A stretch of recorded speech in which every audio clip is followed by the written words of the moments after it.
Hello again everybody, and welcome to this presentation of the results from the virtual Gunsmoke competition for July 2015. The competition ran for right at a month, and we had a total of 28 competitors between the Sukhoi 25T and the A10C. And boy, there have just been some remarkable results put up that you've seen already in the update videos, and you're going to see a lot more of right here. But just to recap what went on here, we had bombing competitions in the Sukhoi 25 and the A10. The average miss distance for 3 bomb releases on a target were used to determine the player's score. Everything was measured in feet. So we're going to have individual winners in each of the airframes, and also a team competition was held that took the average of the top 3 scores from each team or virtual squadron and used that to determine the team score. And for this competition, I'm also going to add a provisional category concerning the A10. Now, you might remember from reading the rules that the A10 releases were intended to be from a higher altitude. I spelled out a minimum pull-out altitude of 4,000 feet, and that's intended to be sort of like a hard deck. You under no circumstances go below that altitude during your bombs release. And well, I thought it was spelled out pretty clearly, but I expected some folks to miss that or to misinterpret that a little bit, and I decided before this even started that if more than about a third of the competitors didn't pick up on that rule or busted that limit, I would just create this provisional category, and that's exactly what happened. So that's why we have a provisional less than 4,000 foot category in the A10,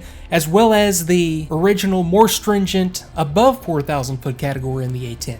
Now, before we get to the team and individual scores, let's have a quick look at the overall results. And I'll do this very quickly. The spreadsheet with the compilation of all the results, as well as these charts I'm about to show, will be available at the Gunsmoke competition forum thread, and I'll have a link to that in the video description. But you can see for the Sukhoi 25T, out of the 12 competitors and 36 releases on the targets, we had an average miss distance of 25 feet. Now, what really strikes me here is that out of all of these, only 5 of these releases actually hit the tank.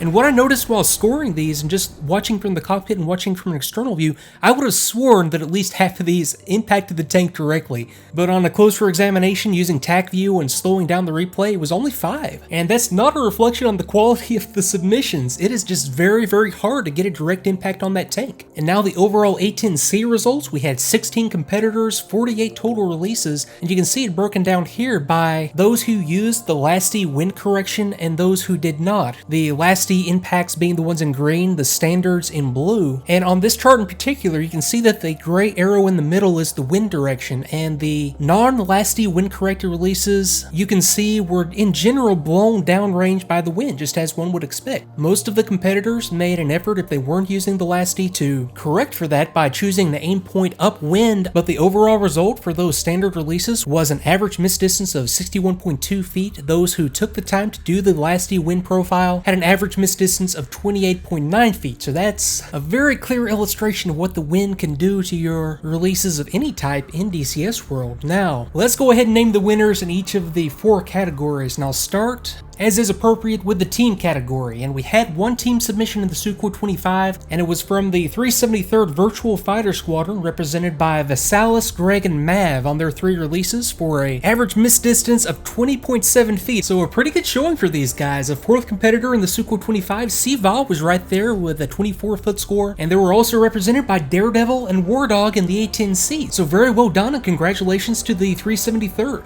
Now, moving on to the provisional less than 4,000 foot category in the A10C. In 3rd place, we have Schnar with a score of 19.7 feet. Very, very consistent runs by Schnar with 17, 19, and 23 feet on his 3 passes. In 2nd place, we have Bears89 with a total score of 17.3 feet, and had a very good first pass right here. It was a 10-foot score, almost hit the tank, so well done to Bears89. And then the winner in the less than 4,000 foot category in the A10 is Calicorn, who had just a remarkable run. 5.7 feet was the total score, with the releases scored at 5, 5, and 7 feet from the tank. This was just remarkable, and I'm going to do several follow-up videos to this, showing some of the different techniques in a little bit more detail than you're going to see here. And the technique used, even though you won't find this in any A10 manual, does remind me very much so of a textbook World War II dive bombing pass, thinking of techniques you would see in a Stuka dive bomber, for example. It looked very, very close to what you saw here. And of course, the results speak for themselves, so congratulations to Calicorn.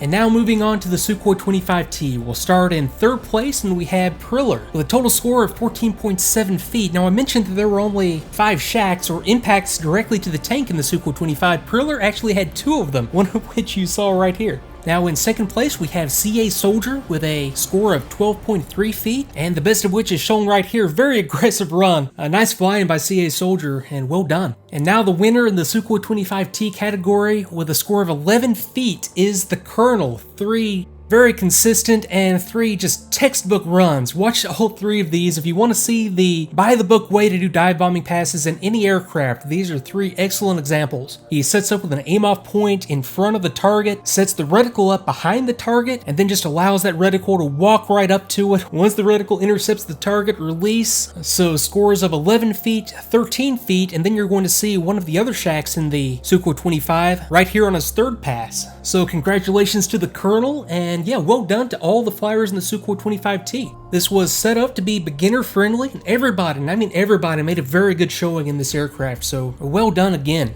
And now we'll move on to what was intended to be the most challenging of the categories. This is the A10C Warthog above 4,000 foot category.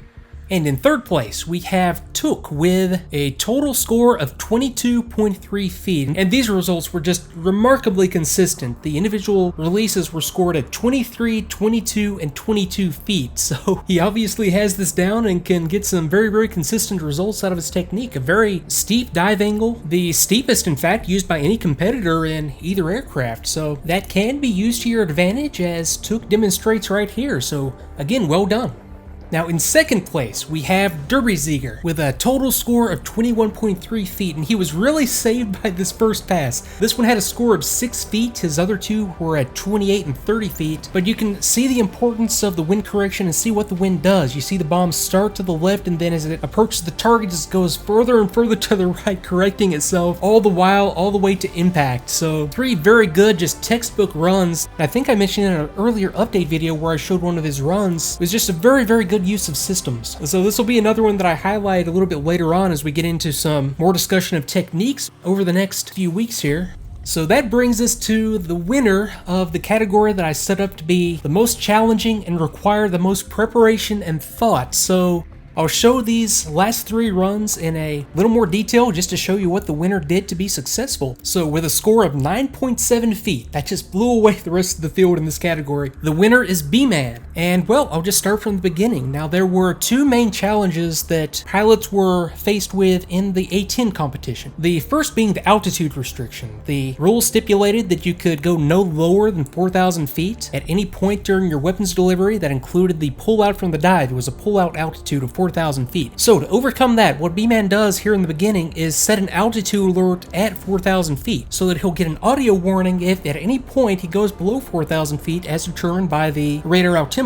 Now that won't necessarily prevent him from going under that altitude, but if he gets the audio alert, he knows that in accordance with the rules, he can just reset and fly the mission again. So good thinking there. And of course, the second problem that was posed to the A10 pilots was how to deal with the wind. And you can see that he enters the latitude wind profile, computes the wind direction and speed, and gets all the information to enter into the computer so that the computer is going to make all the corrections for him. Now you could also eyeball it and just adjust your aim point upwind of the target. That's what several folks did, and actually did very, very well considering, but in this case, that's what really gave B-Man and really all of the top 6 or 7 A10 pilots a distinct advantage. And now he really took his time. He didn't rush into anything, and he did what could really be considered another sort of non-standard release. He creates a mark point at the target and then directly overflies the mark point.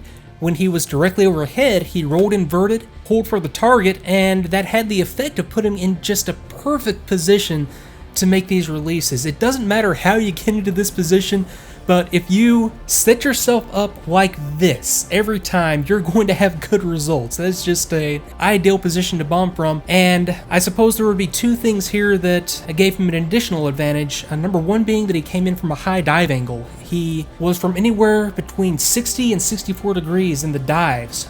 Very consistent each time because he used the same technique each time. But a high dive angle, while it means that you have to release from a higher altitude, it also means that the reticle is going to be more stable. It's not going to move over the ground with as much velocity as it would bombing from a shallower dive angle. So 60-degree dive like he did right there is about as far as you would ever want to push it in a fixed-wing aircraft. He had to deploy his speed brakes to maintain a reasonable speed, but I would have to say that the lasty wind corrections gave him the capability to trust the aircraft and trust the impact point that is displayed by the reticle as he's in the dive, and that high dive angle then gave him the ability to stably fly the aircraft to the target and then just walk the reticle up and release once the reticle intercepts the target. And the third thing that I noticed here was that at the point of release, if you watch closely, have a really good look at the accelerometer, he is at exactly 1G on all 3 releases. I don't know if that was intentional or what he did to achieve that, but of all the releases in all the aircraft, he was the most consistently right there at 1G with neither a pitch up trim or a pitch down trim